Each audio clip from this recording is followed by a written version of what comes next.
পশ্চিমবঙ্গে প্রায় 715 থেকে 740টিরও বেশি স্টেশন ও থাম রয়েছে। তার মধ্যে কিছু স্টেশনের নাম খুবই অদ্ভুত। আজকে সেই সব স্টেশন সম্পর্কে আমরা জানব এবং কিভাবে সেই নামগুলো এসেছে সেটাও জানব। 1. রাজা ভাত খাওয়া। আলিপুরদুয়ার জেলায় অবস্থিত এই স্টেশনের নামের মানে যেখানে রাজা ভাত খেয়েছেন। লোকমতে 1800 সাল নাগাদ কোচবিহারের রাজা এই অঞ্চল থেকে ভুটানের রাজাকে সিংহাসনচ্যুত করার শপথ নিয়েছিল এবং তা করলেই তিনি ভাত খাবেন বলে সিদ্ধান্ত নেন। কয়েকদিন পরে যখন ভুটানের রাজা নিজেই অঞ্চল থেকে চলে যায় তখন তিনি সেখানে একটা ভোজসভার আয়োজন করেন। এভাবেই এই নামটা এসে। 2. বজবজ। দক্ষিণ 24 পরগনার এই স্টেশনের পুরো নাম কোমাগাতা মারু বজবজ। 2013 সালে এই নাম রাখা হয় 1914 সালের দুর্ঘটনাকে সম্মান করে। কোমাগাতা মারু ছিল একটা জাপানিজ জাহাজ যা বাবা গুরদীপ সিং ভাড়া করেছিল, যা 376 জন পাঞ্জাবি যাত্রীকে হংকং থেকে ভ্যাঙ্কুভারে বহন করত, যা কানাডিয়ান বহিষ্কার আইনকে চ্যালেঞ্জ করে। কানাডায় তাদের ঢোকা নিষেধ করা হয় এবং 2 মাস আটকে রাখার পর যাত্রীদের জোর করে ভারতে পাঠানো হয়। কলকাতার বজবজে পৌঁছানোর পর ব্রিটিশ সরকার তাদের পাঞ্জাবে যাওয়ার একটা ট্রেনে আটকে রাখে। ফলে বিরোধ শুরু হয় এবং পুলিশ যাত্রীদের ওপর গুলি চালায় আর অনেকেই মারা যায়। এই কারণে তাদের সম্মান জানানোর জন্য স্টেশনের এরকম নাম রাখা হয়। 3. দমদম। 19 শতকে উত্তর 24 পরগনার এই জায়গা ছিল ব্রিটিশ সরকারের অস্ত্রাগারের জায়গা। এখানেই 1896 সালে ক্যাপ্টেন নেভিল বার্কলে এই অস্ত্রাগারের সুপারিনটেন্ডেন্ট ছিল। তিনি এক ধরনের বন্দুকের গুলি তৈরি করেছিলেন যা ছিল সফট পয়েন্ট বুলেট।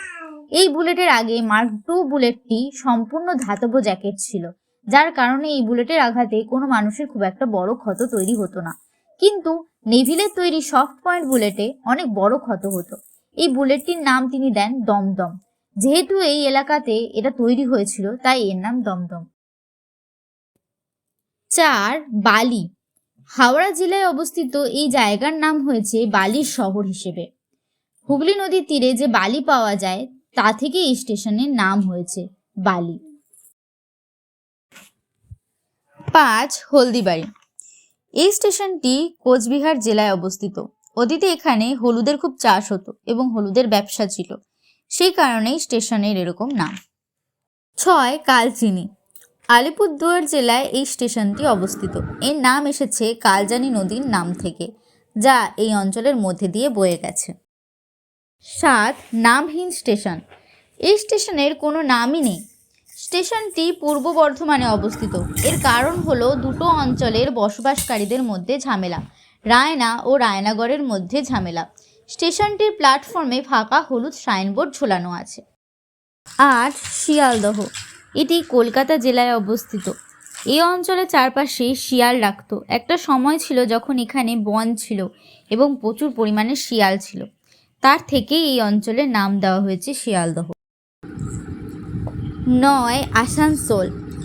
আসান এক ধরনের গাছের নাম যেটা 30 মিটার লম্বা হয় আর যেটা দামোদর নদীর তীরে দেখা যায়, অর্থাৎ এই অঞ্চলে। আর শোল মানে ভূমি।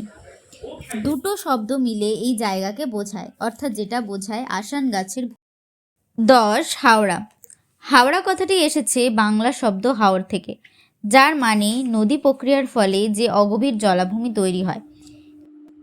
এই হাওর তৈরি হয় বন্যার পর, যখন বন্যার জল পুনরায় নদীতে ফিরে আসতে পারে না।